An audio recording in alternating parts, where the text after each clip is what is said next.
विंदम लालयंतम सुतांचून, अपने बच्चों को गोद में बैठा करके उनका दुलार कर रहे हैं। दूसरे महल में पहुंचे तो देखते क्या है कि भगवान अपनी पत्नी के साथ झूला झूल रहे हैं। जहां भी नारद जी गए और भगवान को देखा तो कुछ न कुछ करते हुए देखा, अकेले नहीं थे। 16,108 महल में जहां भी नारद जी गए वहां भगवान मिले।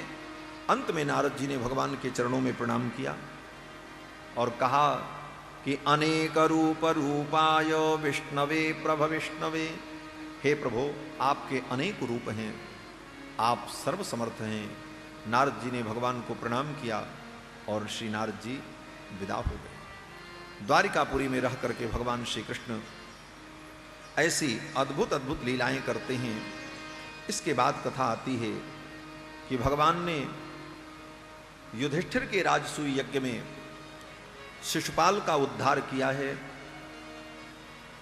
त्रेता का जो रावण है वही द्वापर युग में शिशुपाल के रूप में प्रकट हुआ है और भगवान श्री कृष्ण ने युधिष्ठिर के राजसूय यज्ञ में शिशुपाल का उद्धार किया।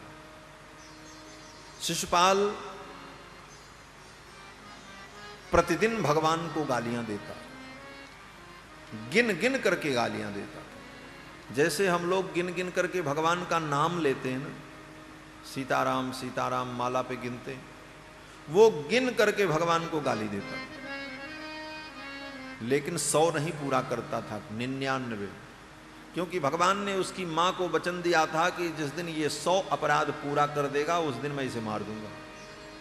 तो वो बदमाश जानता था कि 99 गालियां मैं दूंगा तब तक कृष्ण मेरा कुछ नहीं बिगाड़ सकते, तो गिन करके गाली देता था और बड़ी सावधानी से गिनता था। आज युधिष्ठिर के राजसूय यज्ञ में सभी राजा आए।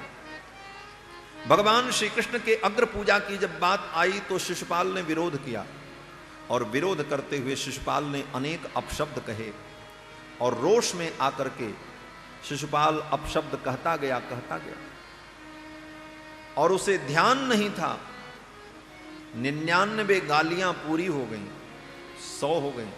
100 से ऊपर ज्यों हुई तुरंत भगवान खड़े हो गए और अपने सुदर्शन चक्र का स्मरण किया। शिशुपाल भी जान गया कि मेरा अंतिम समय आ गया है। शिशुपाल ने अपने स्वरूप को समझ लिया। यह शिशुपाल कौन है? भगवान का नित्य पार्षद है। आज इसके उद्धार का समय आ गया। भगवान ने अपने सुदर्शन चक्र के द्वारा शिशुपाल के मस्तक को काट दिया। शिशुपाल के मस्तक से दिव्य ज्योति प्रकट हुई और भगवान के चरणों में विलीन हो गई। शिशुपाल को भगवान ने मुक्ति प्रदान की। और इसके बाद कथा आती है कि भगवान ने सुदामा नाम के ब्राह्मण के ऊपर कृपा की। श्री सुदामा जी का चरित्र भागवत की कथा में बहुत प्रसिद्ध है, लेकिन आपको बतावें कि भागवत में सुदामा जी का नाम ही नहीं। लोग कहते हैं सुदामा जी के माता पिता का क्या नाम है। अरे जब भागवत में सुदामा का नाम ही नहीं लिखा तो उनके माता पिता का नाम कहां ढूंढोगे? केवल इतना लिखा है कि कृष्णस्यासीत् सखा कश्चित ब्राह्मणो ब्रह्मवित्तमः। भगवान श्री कृष्ण के कोई सखा थे, ब्राह्मण थे। सुदामा नाम था, ये भागवत में नहीं है। अन्य पुराणों के आधार पर, अन्य ग्रंथों के आधार पर इनको सुदामा के रूप में हम लोग अनुभव करते हैं, लेकिन वेदव्यास जी ने स्पष्ट रूप से सुदामा नाम इनका नहीं लिया भागवत। और जो लोग थोड़े बहुत जिज्ञासु बनते हैं वो पूछते फिरते हैं, ये बताओ सुदामा जी के माता पिता का क्या नाम? ऐसे प्रश्नों का कोई फल नहीं है। सुदामा के माता पिता का नाम पूछने से कोई लाभ भी तो मिलने वाला नहीं। कितने लोग पूछते हैं श्रवण कुमार के माता पिता का क्या नाम था? क्या करोगे जान करके? श्राद्ध करना है कि पिंडदान करना है? क्या करना है? अगर सबका नाम ही रामायण में भागवत में लिखा जाए तो सबके नाम से ही पोथी भर जाएगी, काम कहां लिखा जाएगा? है? किसने कौन सा महान कार्य किया ये महत्वपूर्ण है, नाम महत्वपूर्ण नहीं। और पूछने वालों के तो प्रश्न का कोई अंत नहीं होता महाराज। एक बार मैं बिहार में, झारखंड, अब तो झारखंड हो गया, गढ़वा जिला में प्रवचन करने गया था। तो एक सज्जन ने प्रश्न किया, बड़ा विलक्षण प्रश्न, आपको सुनकर के हंसी आएगी। उस व्यक्ति ने प्रश्न किया, बोले महाराज जी राम कथा तो आप बड़ी सुंदर सुनाते हो, हमारी एक शंका का समाधान कर दो। हमने कहा क्या? बोले ये बताओ कि श्री हनुमान जी महाराज जब लंका में गए तो हनुमान जी के पूंछ में किस राक्षस ने आग लगाई? उस राक्षस का नाम क्या था? सोचो, अब इस प्रश्न का क्या मतलब हो कि किस राक्षस ने हनुमान जी के पूंछ में आग लगाई? हमने कहा भैया जिस किसी राक्षस ने आग लगाई उसने अच्छा काम तो नहीं ही किया। क्यों? बोले हनुमान जैसे भक्त की पूंछ में जो आग लगावे वो अच्छा आदमी तो नहीं हो सकता। और रही बात उसके नाम की, तो जो इतना बड़ा पापी हो, हनुमान जैसे भक्त की पूंछ में आग लगावे, ऐसे पापी का तो नाम लेना भी पाप है, इसीलिए महर्षि वाल्मीकि ने नाम नहीं लिया। और क्या उत्तर दिया जाए? हमने कहा ऐसे पापी का नाम लेना भी पाप है, इसीलिए महर्षि वाल्मीकि ने, गोस्वामी तुलसीदास जी ने उसका नाम नहीं लिखा। और अगर उसका नाम तुम लेना चाहते हो तो मैं यही समझूंगा कि तुम तो उससे भी बड़े पापी हो, इसलिए ऐसे नाम के चक्कर में मत पड़ो। कहने का मतलब ये सत्य घटना है। कहने का तात्पर्य कि ऐसे प्रश्नों से जीवन में कुछ हासिल नहीं होता। सत्संग करने के बाद अगर जिज्ञासा है तो प्रश्न ये करो कि भगवान कैसे मिलेंगे, भगवान की भक्ति कैसे मिलेगी, शास्त्र क्या है, पुराण क्या है।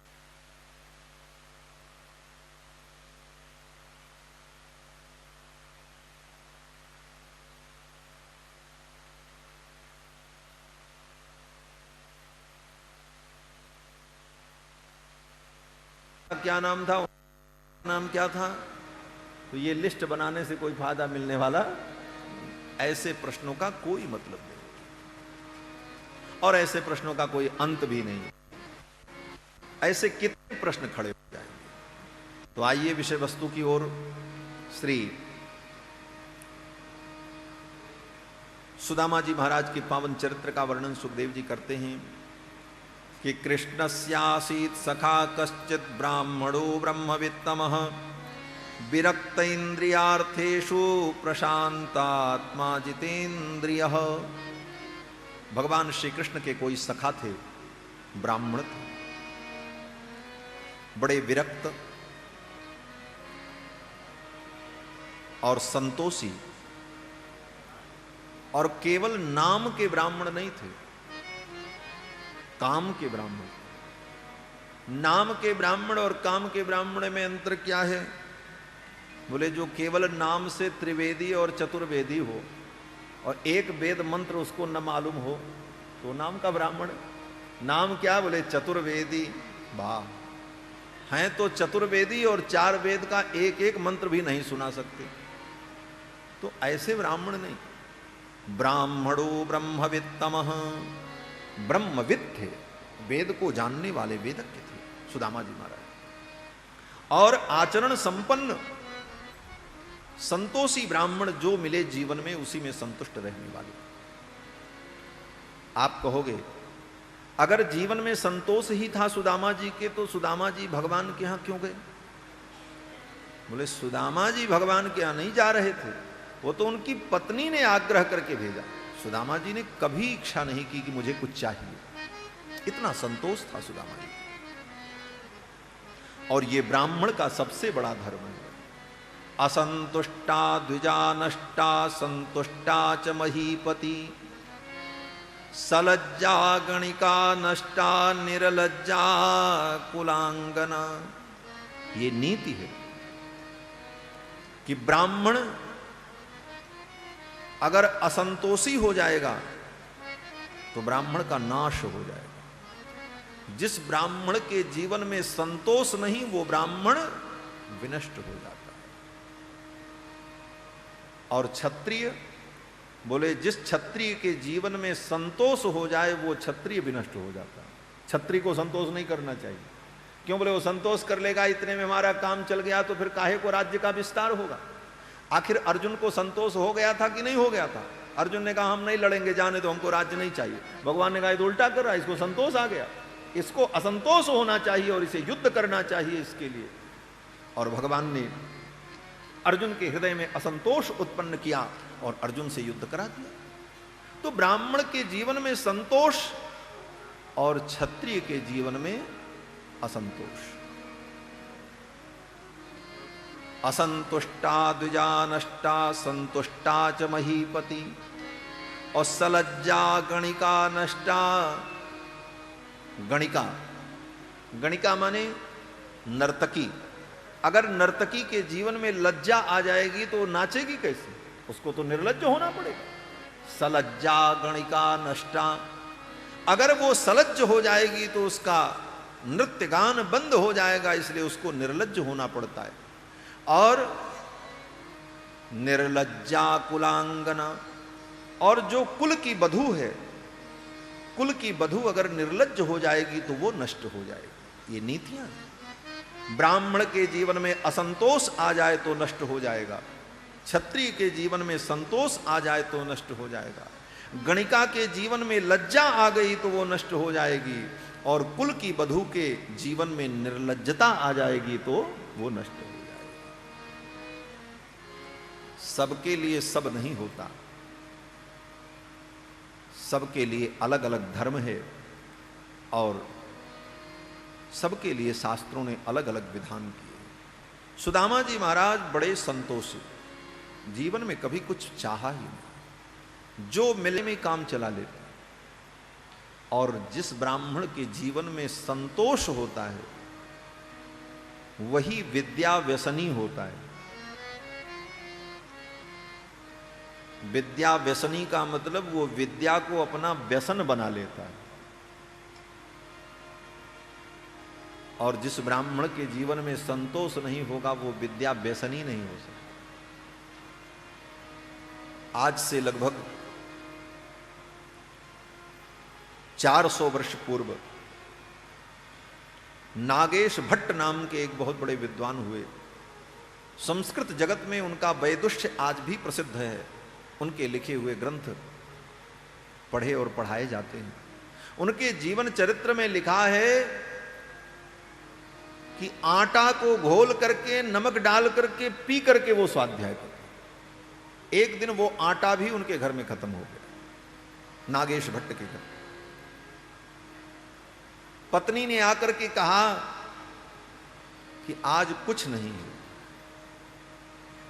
तो नागेश भट्ट के दरवाजे पर, उनके घर के दरवाजे पर एक इमली का पेड़ था। नागेश भट्ट ने कहा इमली के पेड़ में पत्ते हैं, इन पत्तों को तोड़ करके पीसो। इमली के पत्ते खट्टे होते हैं, थोड़ा नमक भी डाल देना, इसी का शरबत बना करके दे देना, यही पी लूंगा।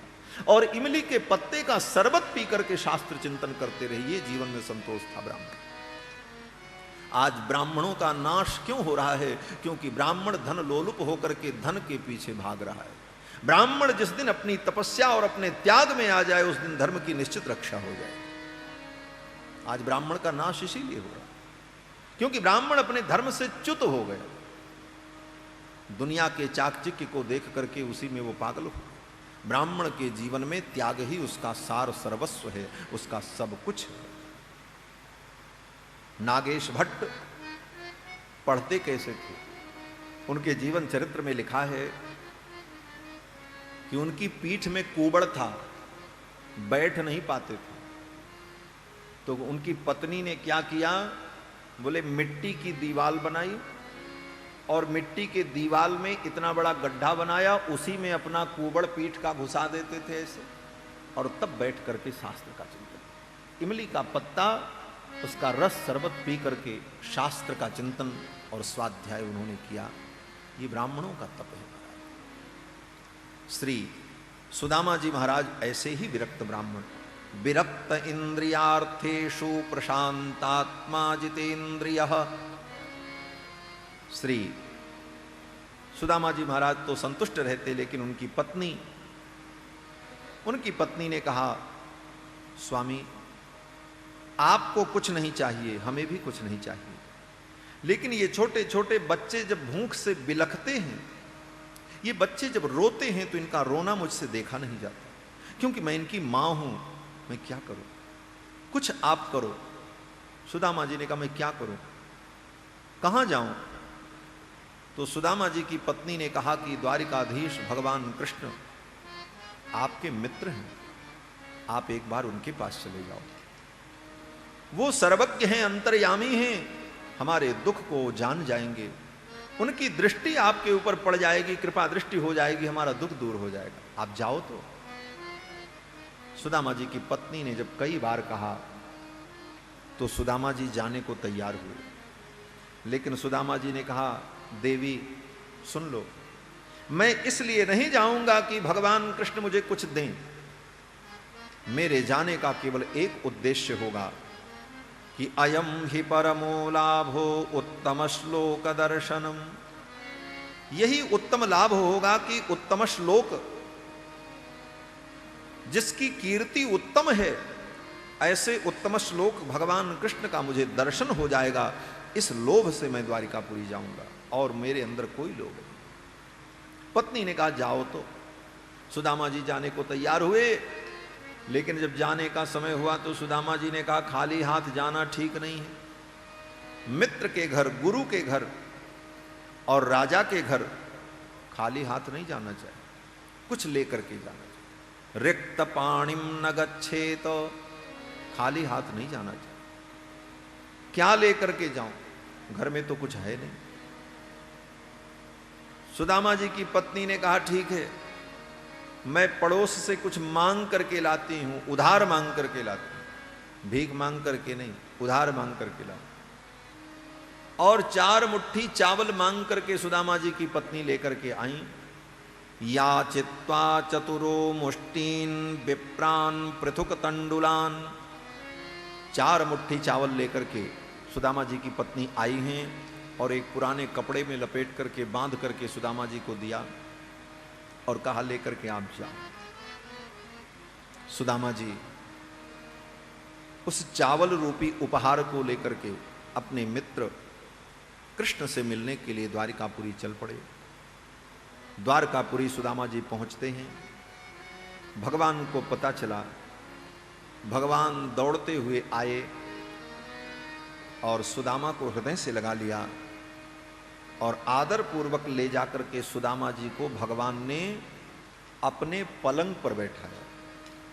भगवान का जो अपना निज कक्ष था, उस कक्ष में अपने बिस्तर पर सुदामा जी को बैठाया और भगवान नीचे बैठ गए। अंतःपुरजनो दृष्ट्वा कृष्णेनामल कीर्तिना विस्मितो भूति प्रीत्या अवधूतम सभाजितम। उस अंतःपुर के जितने सेवक थे, दास दासियां थीं, सब व्याकुल हो गए। अरे, ये द्वारिकाधीश ने किस अवधूत को ला करके, किस भिखारी को ला करके इस बिस्तर पर बैठा दिया। और रुक्मिणी जी जो थी ना, रुक्मिणी जी को भी अच्छा नहीं लगा। भगवान सुदामा जी को अपने पलंग पर बैठाकर स्वयं चरणों में बैठकर उनके चरण को सहलाने लगे, चरण दबाने लगे। इस दृश्य को देख करके रुक्मिणी जी के मन में कुछ विपरीत भाव आ गया। क्या भाव आया? बोले, रुक्मिणी जी मन में सोचने लगी, कहां से ला करके इस फटीचर को, इस गंदे आदमी को हमारे बिस्तर पर, हमारे पलंग पर बैठा दिया। और ये भाव रुक्मिणी जी के मन में आया और शुकदेव जी ने इसको लिख दिया भागवत में कि मनेन कृतम कर्म अवधूतेन भिक्षुणा श्रियाहीनेन लोकेस्मिन् गर्हितेनाधमेन च। इस गर्हित व्यक्ति ने, इस अधम व्यक्ति ने कौन सा पुण्य किया था कि आज भगवान द्वारिकाधीश इसको अपने बिस्तर पर ला करके बैठाए। और यही सब रुक्मिणी जी मन में जब सोचने लगी और उनका मुखमंडल रुक्मिणी जी का बदल गया। भगवान जान गए कि रुक्मिणी के मन में क्या चल रहा है। कहते हैं ना कि आदमी का चेहरा देख करके उसके हृदय के भाव को पढ़ा जा सकता है। ये चेहरा पढ़ने की कला सब में नहीं होती। हमारे यहां कहते हैं ना कि आदमी पहचाना जाता है कयाफा देखकर और खत का मजमून भांप लेते हैं लिफाफा देखकर। लिफाफा देख करके अंदाजा लग जाता खत में क्या लिखा होगा। उसी प्रकार आदमी का चेहरा देख करके उसके हृदय के भाव को जाना जा सकता है। मन महीप के हाल को दृग दीवान कही देत। रुक्मिणी के भाव को भगवान जान गए और भगवान ने रुक्मिणी की ओर देखा और इशारे इशारे में ही भगवान ने रुक्मिणी को बहुत कुछ कह दिया। क्या कहा? भगवान ने अपने आंखों के इशारे से ही मानो रुक्मिणी से कहा, रुक्मिणी आज एक ब्राह्मण को अपने पलंग पर बैठाकर मैं उसके चरणों में बैठकर उसे आदर दे रहा हूं, उस ब्राह्मण का मैं सम्मान कर रहा हूं, तो तुम्हें कष्ट हो रहा है क्योंकि तुम द्वारिका की पटरानी हो। तुम्हें द्वारिका की पटरानी होने का गर्व है। वो दिन याद करो कि एक ब्राह्मण ही तुम्हारा पत्र लेकर के मेरे दरवाजे तक आया था। अगर वो ब्राह्मण न आया होता तो आज तुम द्वारिका की पटरानी नहीं होती, नौकरानी भी बनने का अधिकार तुम्हें न होता। भगवान ने रुक्मिणी से संकेत में ये सब कह दिया। भगवान ने कहा, रुक्मिणी याद कर, उस ब्राह्मण ने अपने जान की बाजी लगा दी थी। तेरे भाई रुक्मी को अगर पता चल जाता कि ये ब्राह्मण तेरा पत्र लेकर के जा रहा तो उसके टुकड़े टुकड़े कर देता, लेकिन उस ब्राह्मण ने अपने जान की बाजी लगा दी और तेरा पत्र मेरे तक लेकर के आया, और जिसका परिणाम कि आज तू द्वारिका की पटरानी है। और आज एक ब्राह्मण को मैं आदर दे रहा हूं, एक ब्राह्मण का मैं सम्मान कर रहा हूं, उसे पूज रहा हूं, तो तुम्हें अच्छा नहीं लग रहा। भगवान के इस मनोभाव को रुक्मिणी जी जान गई कि ये तो ब्रह्मण्य देव है। नमो ब्रह्मण्य देवाय गो ब्राह्मण हिताय च जगद्धिताय कृष्णाय गोविंदाय नमो नमः। भगवान का एक नाम है ब्रह्मण्य देव। सब देवों के देव तो भगवान है, और भगवान के देवता कौन है? बोले ब्राह्मण। भगवान ने ब्राह्मणों को अपना देवता मान रखा है। नमो ब्रह्मण्य देवाय गो ब्राह्मण हिताय च जगद्धिताय कृष्णाय गोविंदाय नमो नमः। रुक्मिणी जी समझ गई, और फिर रुक्मिणी जी ने सोचा कि अब मुझे भी अपने जीवन को धन्य बनाना चाहिए इन ब्राह्मण की सेवा करके। और रुक्मिणी जी भी लग गई सेवा में। दौड़ करके रुक्मिणी जी गई हैं, परात लेकर के आई, जल लेकर के आई और भगवान कृष्ण का सहयोग करने लगी। किया और पूजन करने के बाद हाल समाचार पूछा। क्या समाचार पूछा? बोले भगवान ने यही पूछा कि सुदामा जी, गुरुकुल से पढ़ने के बाद आप अपने घर चले गए, हम अपने घर चले आए, तो ये बताओ कि गुरुकुल से जाने के बाद आपने विवाह किया कि नहीं किया? यही प्रश्न भगवान ने सुदामा जी से पूछा। और मित्रों की वार्ता तो ऐसी ही होती। बहुत दिन बाद जब मित्र मिलते हैं तो यही कहते हैं, अरे यार तेरी शादी हुई कि नहीं हुई? और वो मित्र कहता हाँ हाँ हो गई। अच्छा ये बता तेरी दुल्हन कैसी, कहां तेरी शादी हुई, कैसे बारात गई? मित्रों का आपस का आनंद है। तो भगवान भी इसी भाव से सुदामा जी से पूछते।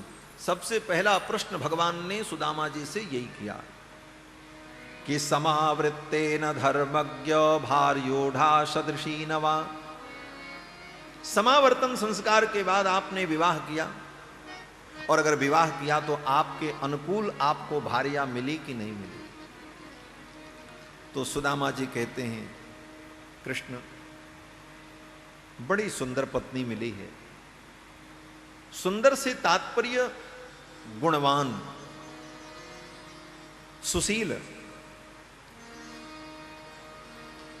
पत्नी आज्ञाकारिणी है, और उसी के कहने पर मैं यहां तक आया हूं। इतना सुनते ही भगवान ने सुदामा जी से कहा कि तब तो मेरी भाभी ने मेरे लिए कुछ जरूर भेजा होगा। अब तो सुदामा जी चौंक गए।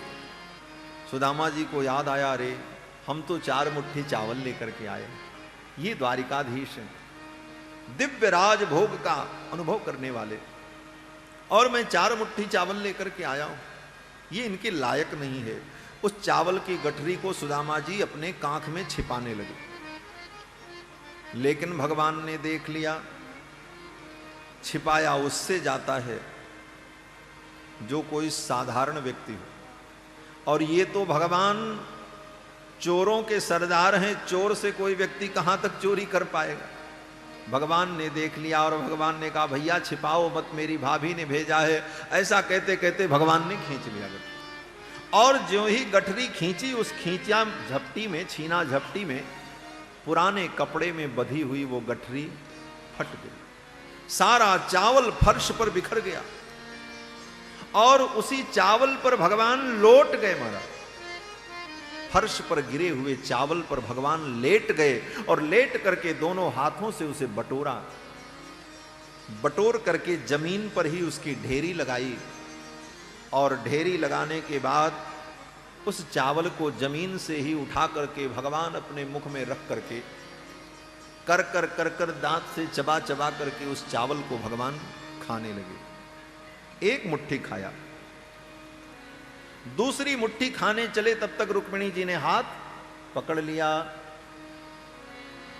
अक्सर कथाओं में कथा व्यास लोग ये बातें कह देते हैं कि भगवान ने 2 मुट्ठी चावल खाया और तीसरी मुट्ठी खाने चले तो रुक्मिणी ने हाथ पकड़ा।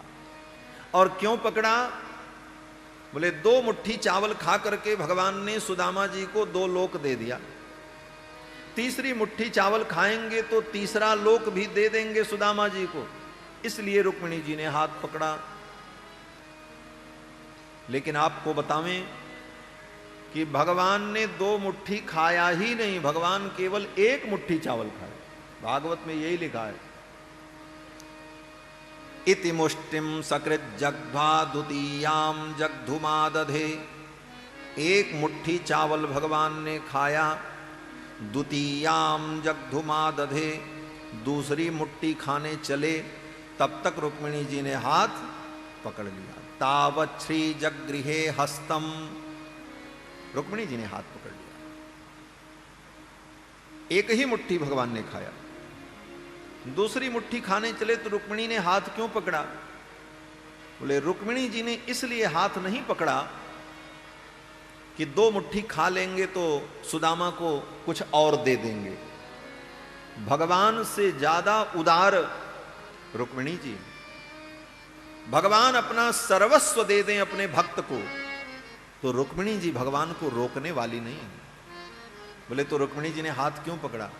बोले रुक्मिणी जी ने इसलिए पकड़ा, रुक्मिणी जी कहती हैं प्रभु ये चावल ब्राह्मण के घर से आया है, और सुदामा जी तपस्वी ब्राह्मण हैं। तपस्वी ब्राह्मण के घर का अन्न महाप्रसाद होता है, और इस महाप्रसाद को 1 मुट्ठी तो आपने अकेले खा लिया, और आपके पीछे 16,108 पत्नियां हैं, कम से कम 1-1 चावल हम लोगों को भी तो मिल जाए, इसलिए अब छोड़ दूंगा। इस भाव से भगवान ने रुक्मिणी के हाथ को पकड़ लिया। रुक्मिणी ने भगवान के हाथ को पकड़ लिया, और इसका प्रमाण भी है। प्रमाण क्या है? बोले शुद्धम भागवतस्यान्नम, भगवान के भक्तों के घर का अन्न पवित्र होता है। और जल कौन सा पवित्र होता है? बोले शुद्धम भागीरथी जलम, दुनिया में सबसे शुद्ध पवित्र अगर कोई जल है तो गंगा जल, और दुनिया में सबसे पवित्र अन्न कोई है तो भगवान के भक्तों के घर का अन्न। शुद्धम भागवतस्यान्नम शुद्धम भागीरथी जलम अशुद्धम विष्णु परम चित्तम। और किसका चित्त शुद्ध है, किसका हृदय शुद्ध है? बोले जिसके चित्त में भगवान विष्णु की भक्ति विराजमान हो उसका चित्त शुद्ध है। और दुनिया में जितने व्रत हैं उन व्रतों में सबसे शुद्ध और पवित्र व्रत कौन है? बोले शुद्धम एकादशी व्रतम। एकादशी से बड़ा दुनिया में कोई व्रत नहीं। भगवान के भक्त के घर के अन्न जैसा दुनिया में कोई अन्न नहीं, गंगा जल जैसा दुनिया में कोई जल नहीं, और विष्णु भक्ति से परिपूरित हृदय जैसा दुनिया में कोई हृदय नहीं, और एकादशी जैसा दुनिया में कोई व्रत नहीं। और ऐसी स्थिति में प्रार्थयेत वैष्णवस्यान्नम। अगर किसी वैष्णव के घर, किसी भगवान के भक्त के घर जाओ तो उसके घर जाकर के मांग करके प्रसाद लो। अगर कुछ न मिले तो पानी ही पी करके आओ, उसके घर का जल तुम्हें पवित्र कर देगा। भगवान के भक्तों की इतनी महिमा है। इसीलिए रुक्मिणी जी ने कहा कि प्रभु एक मुट्ठी तो आपने अकेले खा लिया, अब इतना छोड़ दो, कम से कम आपकी जो ये दासियां हैं इन सबको प्रसाद मिल जाए। भगवान समझ गए और भगवान ने छोड़ दिया। फिर तो रुक्मिणी जी ने उन बचे हुए चावलों को उठाया, उठा करके रुक्मिणी जी ने अपने आंचल में रखा है, और फिर एक एक चावल निकाल निकाल करके भगवान की एक एक पत्नियों को प्रसाद के रूप में रुक्मिणी जी ने अपने हाथ से दिया। भगवान कृष्ण की समस्त पत्नियों ने जब सुदामा जी के द्वारा लाए गए उस चावल को ग्रहण किया, फिर तो सब ने कृपा की सुदामा जी को। ये भगवान की जितनी पत्नियां हैं ये सब कौन हैं? बोले सब लक्ष्मी ही तो हैं। लक्ष्मी के ही विभिन्न रूप हैं। 16,108 रूपों में लक्ष्मी ही लीला कर रही हैं, और सबके घर में, सबके मुख में सुदामा जी के यहां से आया हुआ अन्न जब पहुंच गया तो सभी लक्ष्मियों ने कृपा की, और ऐसी कृपा की कि सुदामा जी महाराज को तो भगवान ने कुछ नहीं दिया, लेकिन सुदामा जी के घर पर इतनी वस्तुएं प्रकट हुई, इतनी व्यवस्था हो गई कि किसी राजा के यहां भी उतनी व्यवस्था नहीं हो सकती। इतनी व्यवस्था भगवान की पत्नियों ने भेज दिया। आपको बतावें कि सुदामा जी जैसे आए थे भगवान ने उसी प्रकार सुदामा जी को विदा कर दिया। एक दिन भी नहीं रोका है। ये बात अलग है कि कथा में रोचकता के लिए, भाव के लिए कहते हैं कि सुदामा जी कई दिन तक द्वारिकापुरी में रुके, लेकिन ना, सुदामा जी आए, भगवान ने पूजन आदर सत्कार किया, मिले, हाल समाचार हुआ, उसके बाद सुदामा जी को भगवान ने विदा कर दिया, आप जाओ। और जाते समय सुदामा जी को एक फूटी कौड़ी भी भगवान कृष्ण ने अपने हाथ से उठा करके नहीं, अपने हाथ से कन्हैया ने एक फूटी कौड़ी भी नहीं दिया सुदामा जी। जैसे आए थे सुदामा जी वैसे ही विदा हो गए। क्यों नहीं दिया? बोले इसका कारण है, भगवान ने सोचा कि अगर सुदामा को मैं कुछ दूंगा अपने हाथ से तो मेरे मित्र सुदामा को संकोच होगा, और अपने मित्र को मैं संकोच में डालूं ये ठीक नहीं है। इसलिए जो कुछ देना है घर पहुंचा दूंगा, वही व्यवस्था करवा दूंगा। और भगवान ने अपने संकल्प से सुदामा जी के लिए सारी व्यवस्था कर दी। सुदामा जी जब अपने घर पहुंचे तो देखते महाराज कुटिया गायब। सुदामा जी की जो कुटिया थी वो गायब, और जहां कुटिया थी वहां सुंदर महल बना हुआ। सुदामा जी तो चौंक गए कि ऐसे ही मेरे पास कुछ नहीं था, जो घर की जमीन थी, जो कुटिया थी, वो भी गायब हो गई, अब मैं क्या करूं। और तब तक सुदामा जी ने देखा कि उस महल से सुदामा जी की पत्नी ब्राह्मणी निकल करके आ रही। सुदामा जी ने पहचान लिया, अरे ये तो मेरी पत्नी है। आकर के ब्राह्मणी ने चरणों में प्रणाम किया। सुदामा जी ने पूछा, ब्राह्मणी ने सारा समाचार सुनाया। सुदामा जी के नेत्र सजल हो गए। गोविंद तेरी अपार करुणा है, तेरी लीला कोई नहीं जान सकता। करतुम अकर्तुम अन्यथा करतुम समर्थ हैं भगवान। किसी भी कार्य को कैसे भी वो कर सकते हैं, उनके लिए कुछ असंभव नहीं है। भगवान की इन लीलाओं का और भगवान की दिव्य करुणा का अनुभव करते हुए सुदामा जी आनंदित हो गए। जन्म जन्मांतर की सुदामा जी की दरिद्रता समाप्त हो गई। सुदामा जी के पावन चरित्र को सुखदेव जी ने राजा परीक्षित को सुनाया है। इसके बाद 11 स्कंद में भगवान श्री कृष्ण के वंश के विनाश का उपक्रम होता है।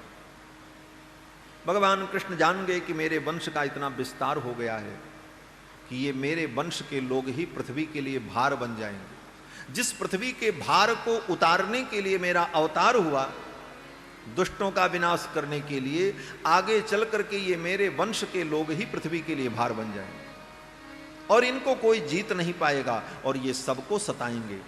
इसलिए इनको भी विनष्ट कर देना चाहिए। ये योजना भगवान ने ही बनाई है अपने वंश के विनाश के लिए।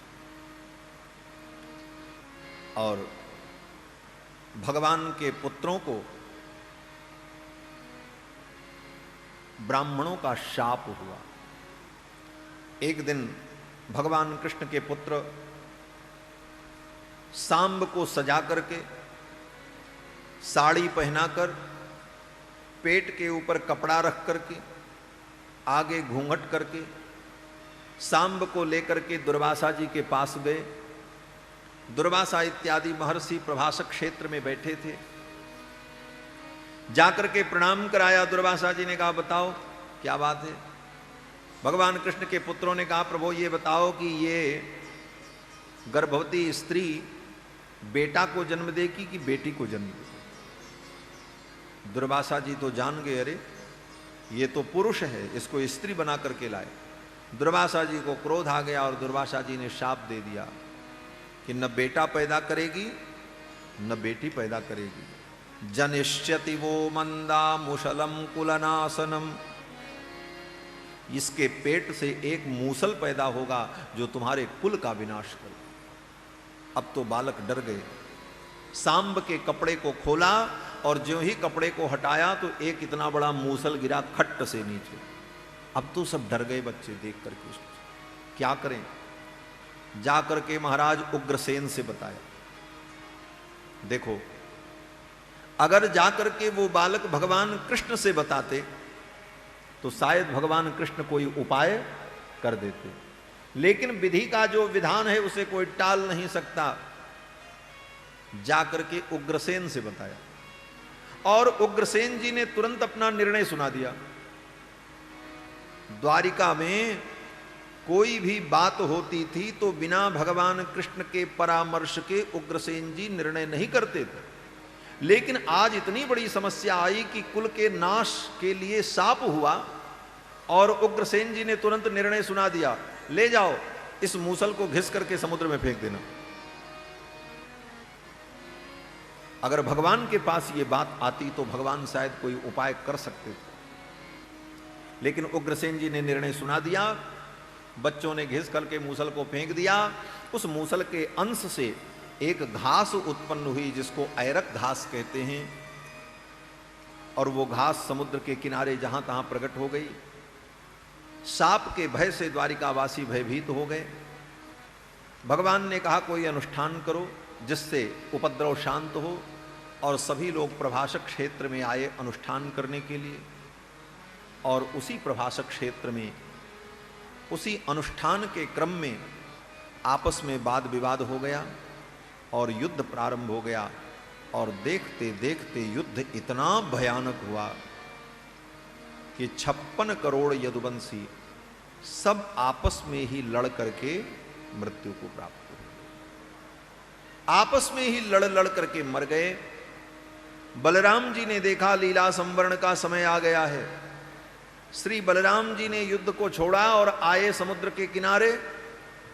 समुद्र के तट पर पद्मासन लगा करके बलराम जी बैठ गए और श्री बलराम जी ने अपने स्वरूप का स्मरण किया। बलराम जी का स्वरूप क्या है? बोले फणामणि व्रात मयूख मंडल प्रकाशमानोदर दिव्य धामनी बलराम जी का वो सहस्र फण का स्वरूप, शेष स्वरूप, बलराम जी ने अपने स्वरूप का स्मरण किया, तुरंत धवल वर्ण बलराम जी का वो दिव्य रूप प्रकट हो गया। 1000 फण, और एक एक फणों में जो दिव्य मणियां हैं, उन मणियों के प्रकाश से सभी दिशाएं प्रकाशित होने लगीं, और श्री बलराम जी महाराज अपने दिव्य रूप से समुद्र में प्रवेश कर गए। समुद्र के माध्यम से श्री बलराम जी महाराज पाताल लोक में चले गए। भगवान ने देखा कि बलदाऊ भैया चले गए, अब मुझे भी अपनी लीला का संवरण करना चाहिए। भगवान ने उद्धव को उपदेश किया है, तत्व ज्ञान का उपदेश देकर के उद्धव को भगवान विदा होते हैं। पीपल के वृक्ष के नीचे भगवान बैठे थे। जरा नाम के व्याध के बाण को निमित्त बना करके भगवान ने अपनी लीला का संवरण किया। जरा नाम के व्याध ने बाण का प्रयोग किया, वो बाण आकर के भगवान के चरणों का स्पर्श करता है। बाण कुंठित होकर के गिर गया, और उसी समय भगवान ने अपनी ज्योति को उसी पीपल के वृक्ष में समाहित कर दिया। भगवान वासुदेव पीपल के वृक्ष के अंदर वहीं पर अंतर्हित हो गए। बोलो श्री कृष्णचंद्र भगवान की। भगवान ने अपनी लीला का संवरण कर लिया। इसके बाद समुद्र ने द्वारिकापुरी को समुद्र में डुबो दिया। समुद्र में पूरी द्वारिकापुरी डूब गई। इस प्रकार भगवान श्री कृष्ण ने 125 वर्ष तक इस धरामंडल पे रहकर, प्रगट रूप से रह करके भगवान ने लीला की और दुष्टों का विनाश करके धर्म की स्थापना की, क्योंकि भगवान के अवतार का यही मुख्य प्रयोजन था। यदा यदा हि धर्मस्य ग्लानिर्भवति भारत अभ्युत्थानमधर्मस्य तदात्मानं सृजाम्यहम् परित्राणाय साधूनां विनाशाय च दुष्कृतां धर्म संस्थापनार्थाय संभवामि युगे युगे। धर्म की स्थापना के लिए भगवान का अवतार हुआ था। इस कार्य को भगवान ने पूर्ण किया। और दूसरा प्रयोजन, बोले ऐसी लीलाएं भगवान कर गए कि जिन लीलाओं को गा गा करके हम लोग संसार से तर जाएं। हम लोगों ने भगवान श्री कृष्ण के पावन चरित्र का रसास्वादन किया।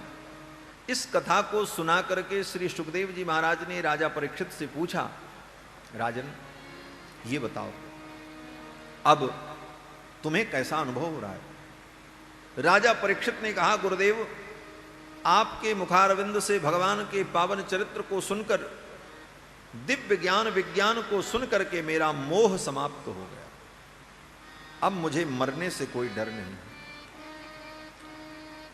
राजा परीक्षित कहते हैं, प्रभु मरता तो शरीर है, आत्मा तो मरती नहीं, तो शोक किस बात का। और मैं तो आत्मरूप हूं, और शरीर तो एक दिन छूटना ही छूटना है। मैं आत्मरूप हूं, मैं शरीर नहीं हूं। और बंधुओं, देह से अलग हम आत्मरूप हैं, ये अनुभव करना ही आत्मज्ञान है। और जब तक हम अपने को देह मानते रहते हैं, तब तक ही हमारे द्वारा पाप होता है। एक संत कहते थे, इस देह को मैं मानना सबसे बड़ा ये पाप है। इस देह को मैं मानना सबसे बड़ा ये पाप है, और पाप तो इसके पुत्र हैं, ये पाप का भी बाप है। इस देह को मैं मानना, इसमें ममत्व, इसकी आसक्ति, यही सारे पाप का मूल है। बंधुओं, राजा परीक्षित ज्ञान निष्ठा में दृढ़ हो गए। सुखदेव जी ने कहा, राजन मेरा प्रयोजन पूर्ण हुआ, अब मैं जा रहा हूं। सुखदेव जी जैसे आए थे उसी प्रकार उठ करके चले गए। सहज भाव से सुखदेव जी आए थे। राजा परीक्षित ने उनको बुलाया भी नहीं था और न कोई औपचारिकता थी। सुखदेव जी आ गए, एक आसन खाली था, सुखदेव जी बैठ गए। राजा परीक्षित ने प्रणाम करके प्रश्न किया, सुखदेव जी ने कथा शुरू कर दी। और 7 दिनों तक कथा चली, और आज कथा जब पूरी हो गई तो कोई औपचारिकता नहीं। सुखदेव जी सहज भाव से उठे और भगवान कृष्ण का स्मरण करते हुए सुखदेव जी महाराज चले गए। सुखदेव जी जब चले गए तो राजा परीक्षित गंगा के तट पर बैठे हुए भगवान की लीलाओं का चिंतन करने लगे। विधि का विधान अटल है। अभी मैंने कथा के प्रारंभ में निवेदन किया था कि भगवान की भक्ति करने से आत्मा को शांति और समाधान प्राप्त होता है, प्रारब्ध नहीं बदलता। राजा परीक्षित को सुखदेव जैसे ज्ञानी ने कथा सुनाई 7 दिनों तक, लेकिन राजा परीक्षित का प्रारब्ध नहीं बदला। तक्षक नाग ने काटा और मृत्यु हुई। बोले तो 7 दिन भागवत सुनने का क्या फल मिला राजा परीक्षित को? आखिर तक्षक नाग ने काटा, ब्राह्मण का शाप सत्य हुआ, राजा परीक्षित को मरना पड़ा। तो सुखदेव जी ने जो भागवत सुनाई, इसका फल क्या है? इसका फल क्या है? बोले इसका फल यही है कि जो मरने का डर राजा परीक्षित के मन में था, वो डर निकल गया। बस ये कथा मृत्यु के भय को समाप्त करती है। हमारे जीवन में जो हर क्षण भय बना है, हर क्षण हम डरते हैं कि कहीं हम नष्ट न हो जाएं, हम कहीं मर न जाएं, हमारा ये न बिगड़ जाए, हमारा ये न नष्ट हो जाए। आकस्मिक भय से हम सदा भयभीत जो बने हैं, ये भय हमारे जीवन से निकल जाए। राजा परीक्षित के जीवन का भय निकल गया। राजा परीक्षित निर्भय हो गए और भगवान का स्मरण करते हुए बैठे रहे।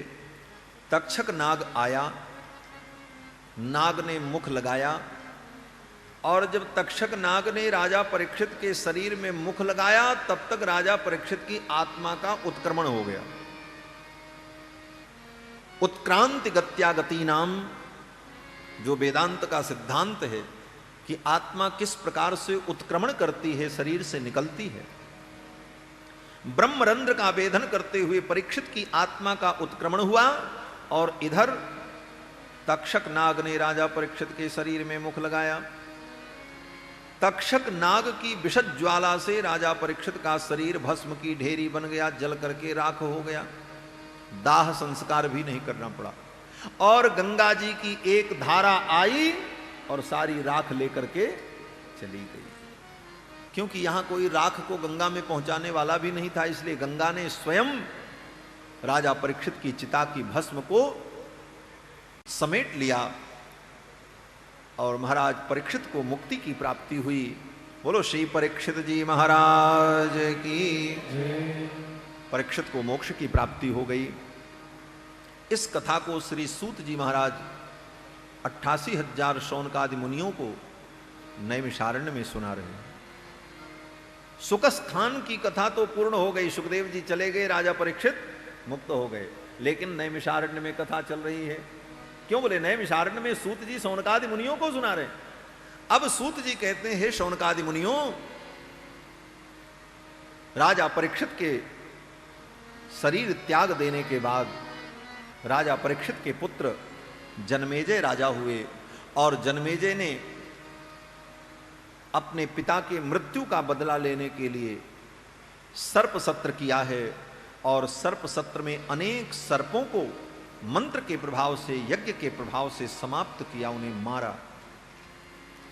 तक्षक नाग की जब बारी आई तो तक्षक नाग इंद्र के सिंहासन में लिपट गया। जनमेजय ने कहा तक्षक अभी तक नहीं आया। ब्राह्मणों ने कहा इंद्र के सिंहासन के पावदान में चिपका हुआ है, पावे में चिपक गया है।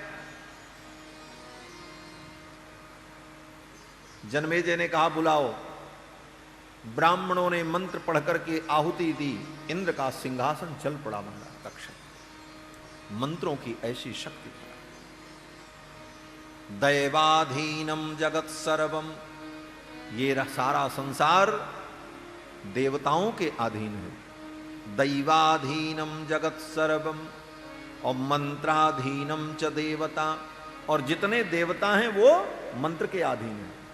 सारा जगत देवता के अधीन है और देवता मंत्र के अधीन है। और ते मंत्रा ब्राह्मणाधीना, और वो मंत्र ब्राह्मणों के अधीन हैं। और ब्राह्मणों ने जब मंत्र का पाठ किया, आवाहन किया, तो इंद्र का सिंहासन चल पड़ा वहां से। इंद्र के सिंहासन में चिपका था।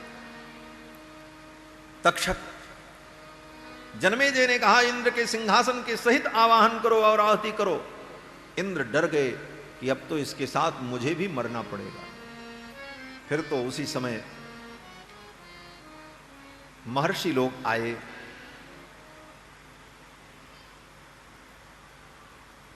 और उन महर्षियों में आस्तिक नाम के एक मुनि थे। आस्तिक मुनि जो है वो सर्पों के कुल में उत्पन्न हुए। उन मुनि ने आकर के समझाया जन्मेजय को और सब लोगों को कि इससे कोई लाभ नहीं है, जिसको मरना था वो तो मर गया। राजा परीक्षित की मृत्यु का यही विधान था, इसलिए इसे कारण मत मानो। तक्षक नाग का कोई दोष नहीं है, न कोई किसी को मारता है न कोई किसी के द्वारा मरता है, कर्म ही सारा कारण है मूल का। इसलिए तक्षक का इसमें कोई दोष नहीं है, तक्षक तो एक निमित्त मात्र था। इसलिए अपने बैर भाव का त्याग कर दो। आस्तिक मुनि के समझाने पर जन्मेजय ने बैर भाव का त्याग कर दिया। सर्प भी बड़े प्रसन्न हुए कि चलो मेरी प्रजाति बच गई। तो उस समय एक विधान बन गया कि अगर जो व्यक्ति आस्तिक मुनि का स्मरण करेगा उस व्यक्ति को सर्प से भय नहीं होगा। आज भी ये प्रमाण है कि अगर घर में सांप आ जाए, कितना भी भयानक विषधर सर्प आ जाए, आप केवल आस्तिक मुनि का नाम ले लो, आस्तिक वचनम स्मर, आस्तिक मुनि का नाम ले लो, सांप चुपचाप शांतिपूर्वक चला जाएगा। कोई बात नहीं। सर्पाप सर्प भद्रम ते आस्तिक वचनम स्मर, ये मंत्र है कि सर्पाप सर्प, हे सर्प अपसर्प तुम चले जाओ। क्यों? बोले आस्तिक वचनम स्मर, आस्तिक मुनि के वचन का स्मरण करके तुम विदा हो जाओ। और आस्तिक मुनि का नाम सुनते ही सांप वहां से चला जाए। आस्तिक मुनि के कहने पर यह यज्ञ शांत हो गया और जन्मेजय धर्मपूर्वक प्रजा का पालन करने लगे। सूत जी महाराज ने शौनकादि मुनियों को 18 पुराणों के नाम बताए, उनकी श्लोक संख्या बताई और इसी क्रम में चारों वेदों का विभाग, चारों वेदों की शाखाओं का वर्णन, ये सब सूत जी महाराज ने शौनकादि मुनियों को सुनाया। 18 पुराण की जब चर्चा संक्षेप में बता रहे थे सूत जी महाराज, तो 18 पुराण में एक मार्कंडे पुराण है। मार्कंडे पुराण का जब नाम लिया सूत जी ने, तो शौनकादि मुनियों ने कहा कि अरे, मार्कंडे मुनि को तो भगवान ने अपनी माया का दर्शन कराया था, कृपा करके आप मार्कंडे जी की कथा सुनाओ। शौनकादि मुनियों ने पूछ लिया, तो प्रसंगवश मार्कंडे जी का नाम आ गया, इसलिए सूत जी ने मार्कंडे जी की कथा सुनाई। मार्कंडे जी की कथा क्या है? बोले महर्षि मार्कंडेय ने भगवान से कहा कि प्रभु मैं आपकी माया देखना चाहता हूं। भगवान ने कहा क्या देखोगे, सब माया ही तो है। मार्कंडे जी ने कहा नहीं, हम आपकी प्रलय लीला का दर्शन करना चाहते, माया का दर्शन करना चाहते। भगवान ने कहा अच्छा ठीक है, समय आने पर मैं दिखा दूंगा। और भगवान तो अंतर्ध्यान हो गए।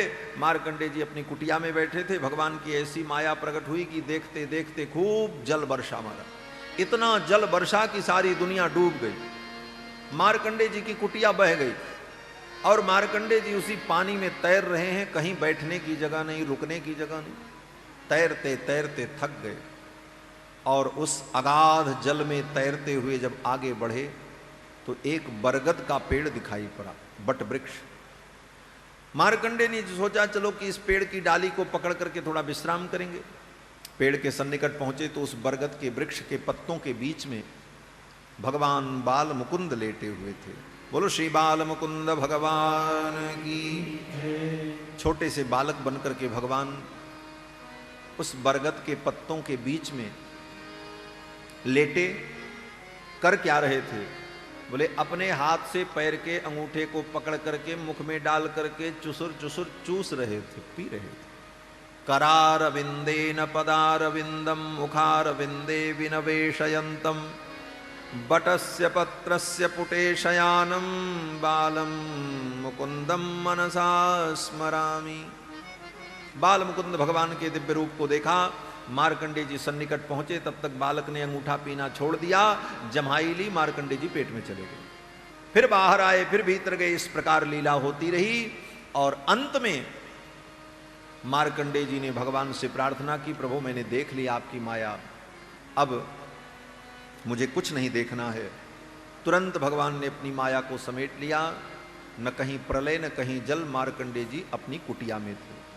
और इसके बाद शौनकादि मुनियों ने सूत जी से कहा, प्रभु आपने बड़ी दिव्य कथा सुनाई, परमानंद का अनुभव हुआ।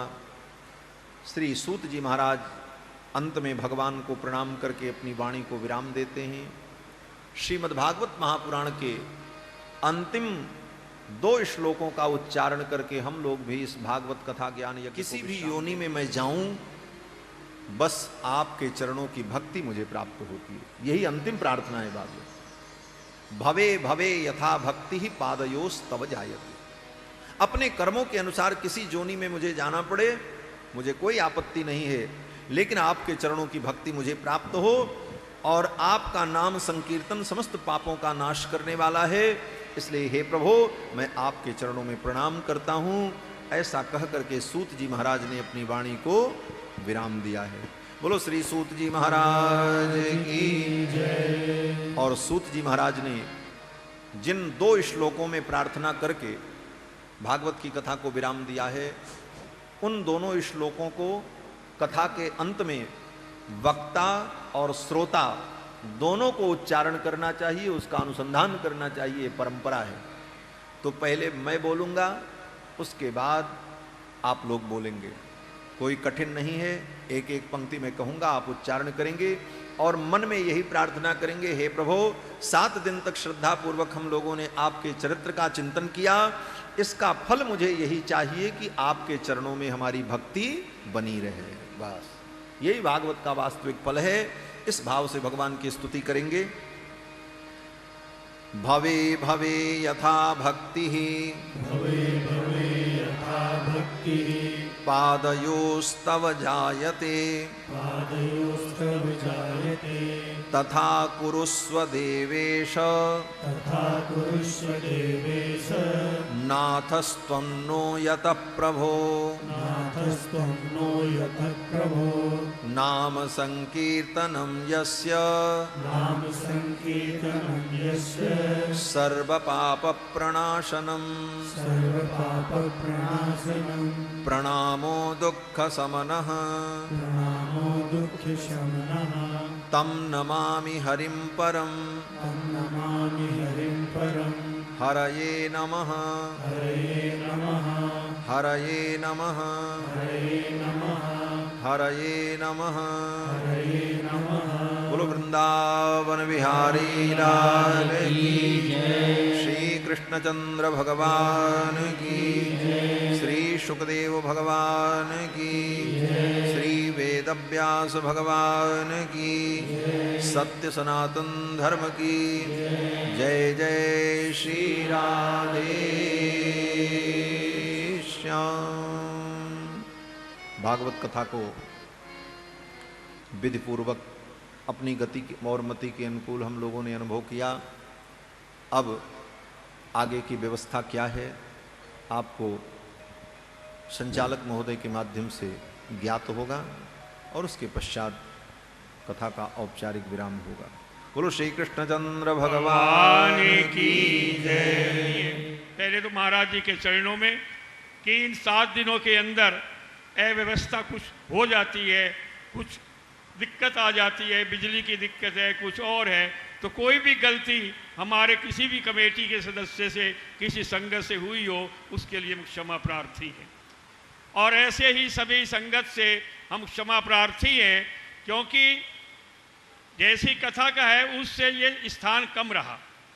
बाद में जो लोग आते हैं उन्हें बैठने का स्थान कम मिलता है, लेकिन फिर भी सभी ने सहयोग करके इस कथा को बड़े ध्यान से सुना। सभी संगत का धन्यवाद है जो इतनी गर्मी के मौसम में और बरसात के मौसम में अपने घर के काम काज छोड़कर आप यहाँ कथा श्रवण करें। वास्तव में ये कथा खुले टाइम होनी चाहिए, कोई समय की सीमा नहीं होनी चाहिए, तब तो कथा का आनंद आता है। प्रभु प्रेमियों, दूसरी बात यह है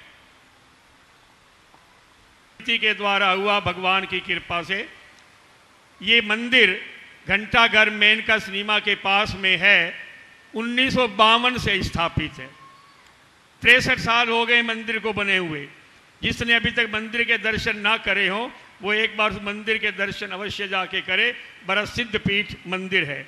उस मंदिर की स्थापना ब्रह्मलीन परम आदरणीय परम श्रद्धे श्री 108 स्वामी अमरदेव जी महाराज के कर कमलों द्वारा हुई और उन्हीं के आशीर्वाद से कृपा से वो जो वृक्ष लगा गए हैं उसको हम सींच रहे हैं और उसी का फल है जो आज हम ये सब आयोजन कर रहे हैं। ये उन्हीं महापुरुषों का फल है।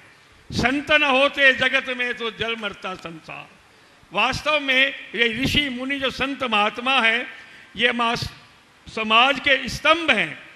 पहले समय में राजा लोग महापुरुषों के पास ही जाते थे। राजा दशरथ वशिष्ठ मुनि के पास जाते थे, कोई परामर्श करना होता था। तो वास्तव में ये जो दुनिया चल रही है इन संतों के आधार पर ही चल रही है। बोलो श्री स्वामी जी महाराज जी।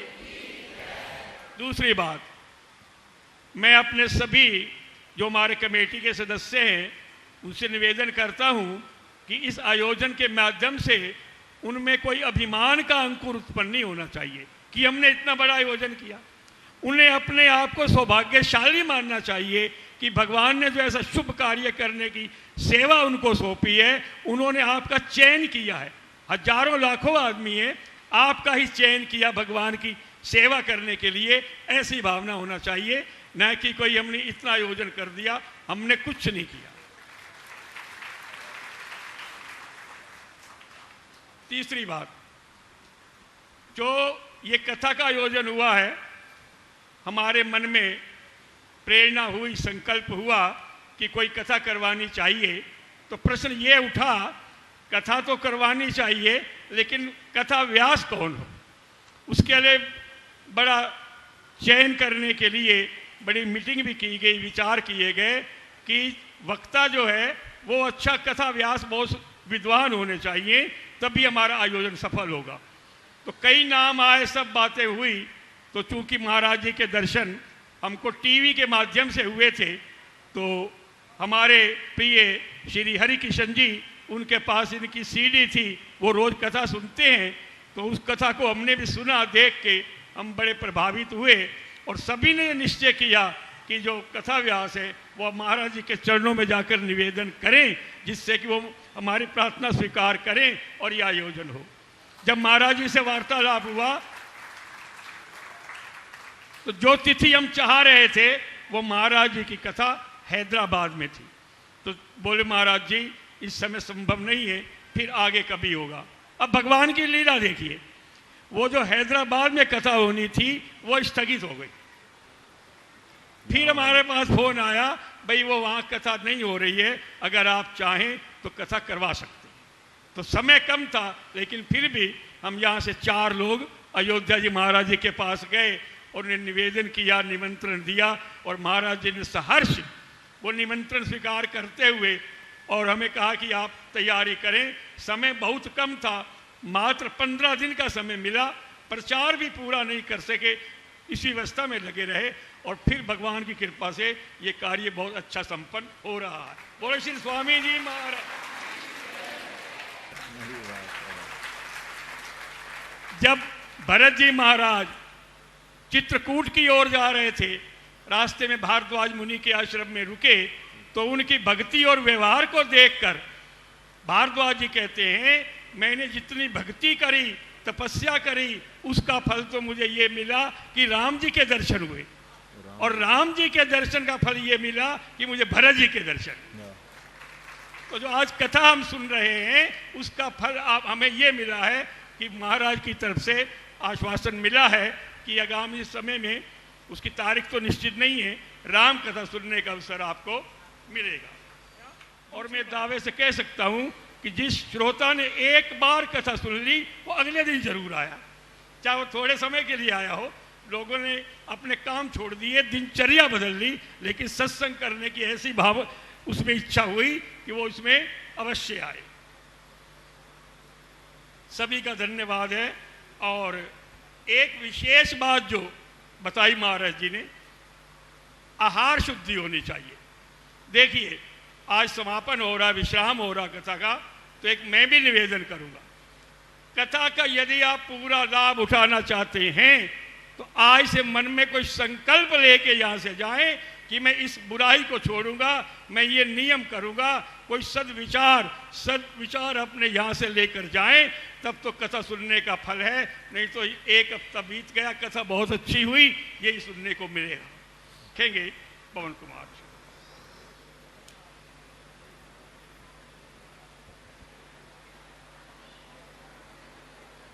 बोल सच्चिदानंद भगवान की जय। बोलो प्रातः स्मरणीय जगत गुरु श्री रामानुजाचार्य स्वामी जी महाराज की जय। कृपया 5 मिनट और बैठे। उसके उपरांत हरिलाल आहूजा जी ने आपको सभी बातों से अवगत करा दिया। कहने के लिए कुछ शब्द नहीं बचे हैं, क्योंकि सब कुछ उन्होंने सारांश में आपको बता दिया है। मुकुंद माधव गोविंद बोल, केशव माधव हरि हरि बोल। मुकुंद माधव गोविंद बोल, केशव माधव हरि हरि बोल।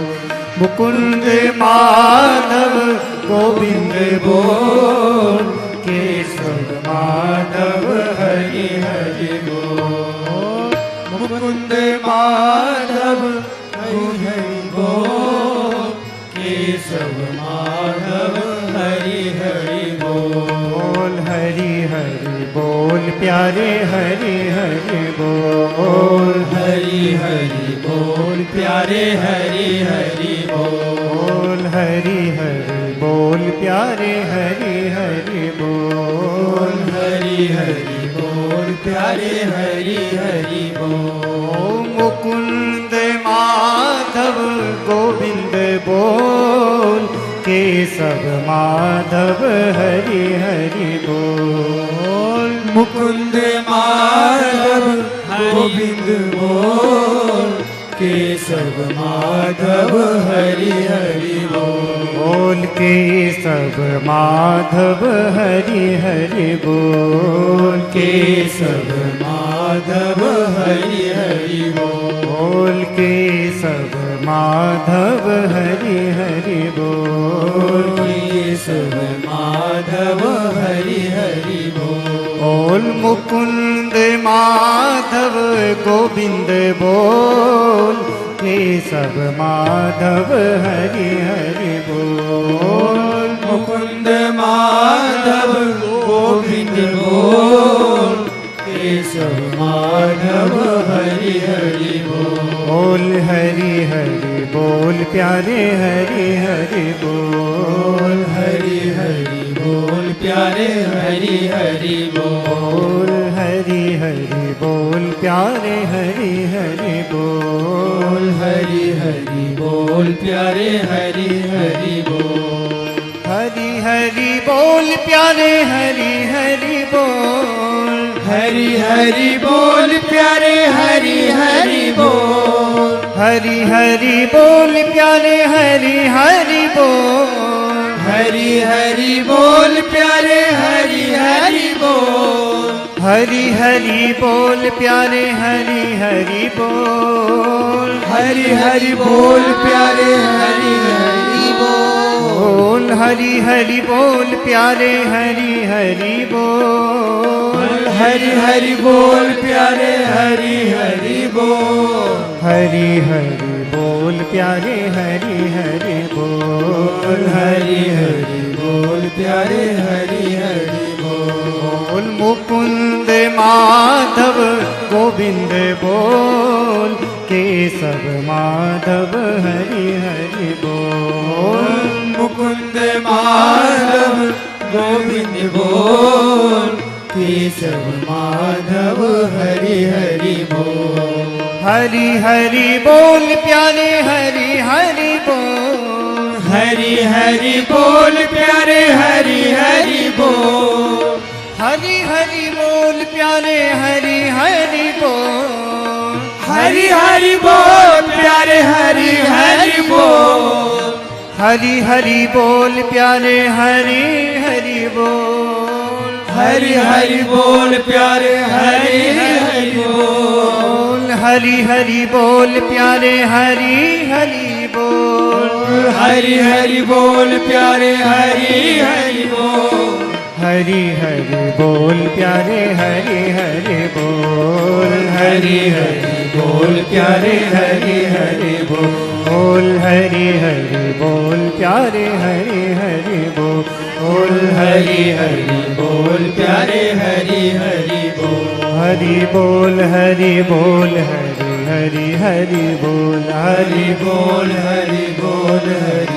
हरि हरि बोल, हरि बोल हरि बोल हरि हरि हरि बोल, हरि बोल हरि बोल हरि हरि हरि बोल, हरि बोल हरि बोल हरि हरि हरि बोल, हरि बोल हरि बोल हरि हरि हरि बोल, हरि बोल हरि बोल हरि हरि हरि बोल, हरि बोल हरि बोल हरि हरि हरि बोल, हरि बोल हरि बोल हरि हरि हरि बोल, बोल हरि बोल हरि हरि हरि बोल, हरि बोल हरि बोल हरि हरि हरि बोल, हरि बोल हरि बोल हरि हरि हरि बोल, हरि बोल हरि बोल हरि हरि हरि बोल, हरि बोल हरि बोल हरि हरि हरि बोल, हरि बोल हरि बोल हरि हरि हरि बोल, हरि बोल हरि बोल हरि हरि हरि बोल, हरि बोल हरि बोल हरि हरि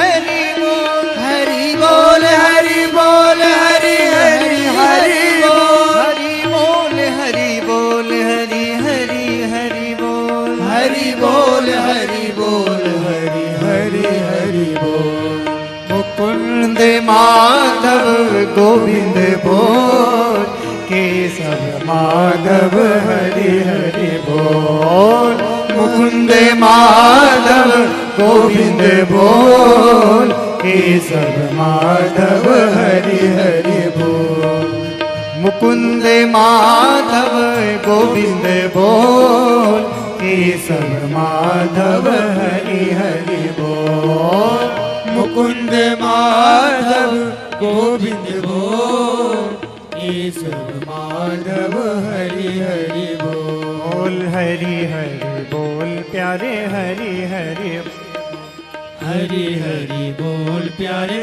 हरि हरि बोल, हरि हरि बोल प्यारे हरि हरि बोल, हरि हरि बोल प्यारे हरि हरि बोल, ओ मुकुंद माधव गोविंद बोल, केशव माधव हरि हरि बोल, मुकुंद माधव गोविंद बोल, केशव माधव हरि हरि बोल, केशव माधव हरि हरि बोल, केशव माधव हरि हरि बोल,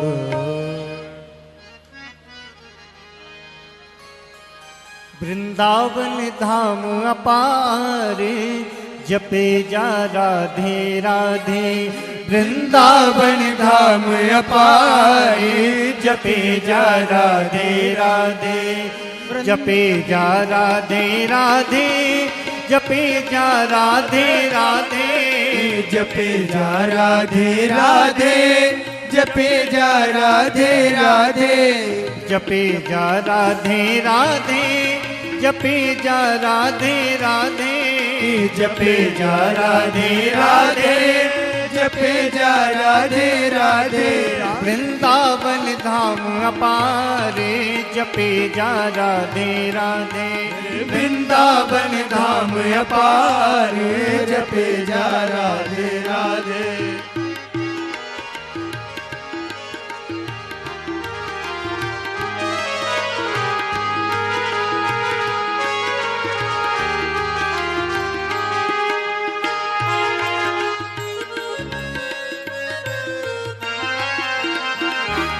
वृंदावन में आयो तिन राधा नाम न गायो।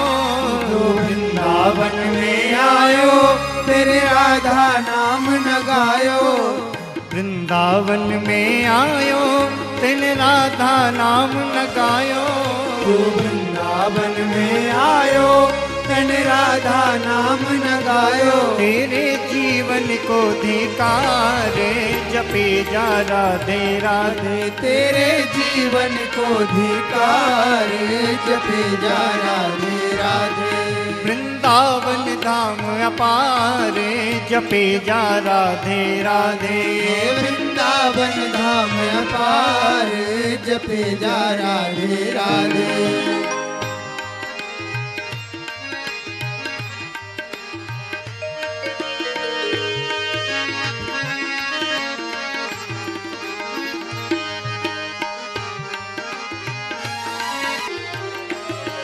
जो राधा राधा गावे सो प्रेम पदार्थ पावे। जो राधा राधा गावे सो प्रेम पावे। जो राधा राधा गावे सो प्रेम पदार्थ पावे। जो राधा राधा गावे सो प्रेम पदार्थ पावे। पाको हो जाए बेड़ा पारे जपे जा राधे राधे। पाको हो जाए बेड़ा पार जपे जा राधे राधे। वृंदावन धाम अपारे जपे जा राधे राधे। वृंदावन धाम अपार जपे जा राधे राधे।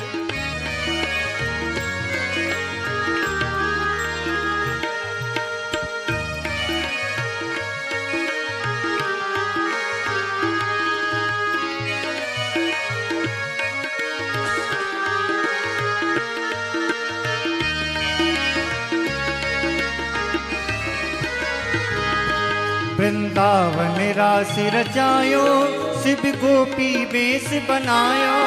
वृंदावन रास रचायो शिव गोपी वेश बनायो। वृंदावन रास रचायो शिव गोपी वेश बनायो। वृंदावन रास रचायो शिव गोपी वेश बनायो। वंशी वट कियो बिहारे जपे जा राधे राधे। वंशी वट कियो बिहारे जपे जा राधे राधे। वृंदावन धाम अपारे जपे जा राधे राधे। वृंदावन धाम अपार जपे जा राधे राधे। जपे जा राधे राधे। जपे जा राधे राधे। जपे जा राधे राधे। जपे जा राधे राधे। वृंदावन धाम अपारे जपे जा राधे राधे। वृंदावन धाम अपार जपे जा राधे राधे।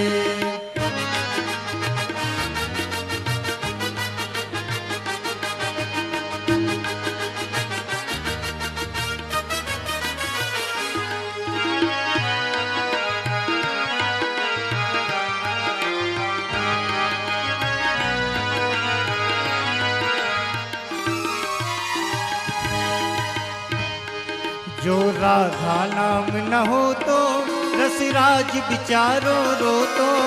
जो राधा नाम न हो तो रसराज विचारो रो तो। जो राधा नाम न हो तो रसराज विचारो रो तो। जो राधा नाम न हो तो रसराज विचारो रो तो। नहीं हो तो कृष्ण अवतारे जपे जा राधे राधे। नहीं हो तो कृष्ण अवतारे जपे जा राधे राधे।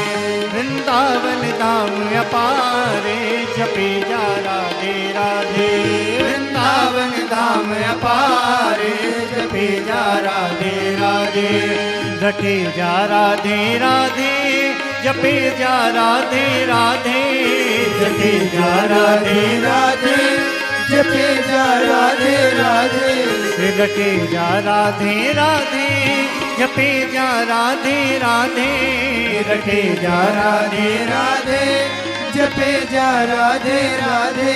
वृंदावन धाम अपारे जपे जा राधे राधे। वृंदावन धाम अपार जपे जा राधे राधे। वृंदावन धाम अपारे जपे जा राधे राधे। वृंदावन धाम अपार जपे जा राधे राधे। ओ जपे जा राधे राधे। जपे जा राधे राधे। जपे जा राधे राधे। जपे जा राधे राधे। मान की है आरती पापियों को पाप से है तारती। श्री भागवत भगवान की है आरती पापियों को पाप से है तारती। ये अमर ग्रंथ ये मुक्ति पंक्ति ये पंचम वेद निराला नव ज्योति जगाने वाला। ये अमर ग्रंथ ये मुक्ति पंक्ति ये पंचम वेद निराला नव ज्योति जगाने वाला। हरि नाम यही हरि ध्यान यही हरि नाम यही हरि ध्यान यही। जग मंगल की आरती पापियों को पाप से है तारती। श्री भागवत भगवान की है आरती पापियों को पाप से है तारती। ये शांति गीत पावन पुनीत पापों को मिटाने वाला हरि दर्श कराने वाला। ये शांति गीत पावन पुनीत पापों को मिटाने वाला हरि दर्श कराने वाला।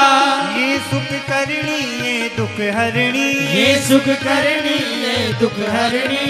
मधुसूदन की आरती पापियों को पाप से है तारती। श्री भागवत भगवान की है आरती पापियों को पाप से है तारती। मधुर बोल भव पंथ खोल सदमार्ग बताने वाला बिगड़ी को बनाने वाला। ये मधुर बोल भव पंथ खोल सतमार्ग बताने वाला बिगड़ी को बनाने वाला। श्री राम यही घनश्याम यही श्री राम यही घनश्याम यही। श्री राम यही घनश्याम यही श्री राम यही घनश्याम यही। प्रभु महिमा की आरती पापियों को पाप से है तारती। श्री भागवत भगवान की है आरती पापियों को पाप से है तारती। भागवत भगवान की है आरती पापियों को पाप से है तारती। पापियों को पाप से है तारती। पापियों को पाप से है तारती। आरार्तिक्यं समर्पयामि जले शीतलीकरणम् आरार्तिक्यग्रहणं पुष्पै देवाभिवन्दनम्। हरिः ओम्। यज्ञेन यज्ञमयजन्त देवास्तानि धर्माणि प्रथमान्यासन्ना तेहनाकं महिमानः सचन्त यत्र पूर्वे साध्याः सन्ति देवाः।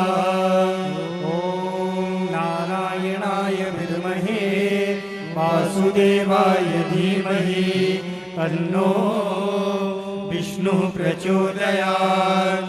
ॐ महादेव्यै च विद्महे विष्णुपत्न्यै च धीमहि तन्नो लक्ष्मी प्रचोदयात्।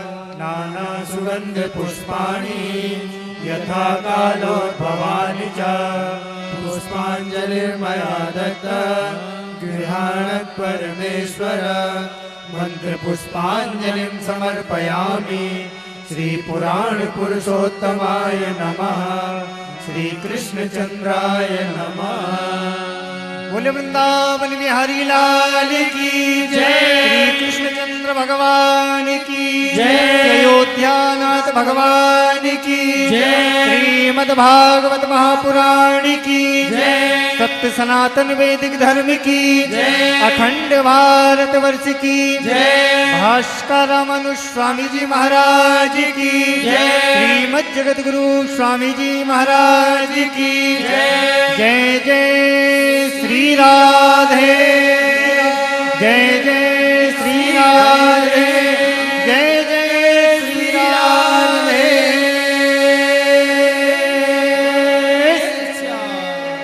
राम राम बोलो राम राम राम, आते भी राम बोलो, जाते भी राम बोलो, राम राम बोलो आते भी राम बोलो, जाते भी राम बोलो, राम राम राम बोलो, राम राम राम बोलो, राम राम राम बोलो, राम राम राम बोलो, राम राम राम। आते भी राम बोलो, जाते भी राम बोलो, राम राम राम आते भी राम बोलो, जाते भी राम बोलो, राम राम राम। लेते जाओ रे हरि का नाम थोड़ा थोड़ा, लेते जाओ रे हरि का नाम थोड़ा थोड़ा, लेते जाओ रे प्रभु का नाम थोड़ा थोड़ा, लेते जाओ रे प्रभु का नाम थोड़ा थोड़ा, लेते जाओ रे हरि का नाम थोड़ा थोड़ा, लेते जाओ रे हरि का नाम थोड़ा थोड़ा। नारायण लेते जाओ रे प्रभु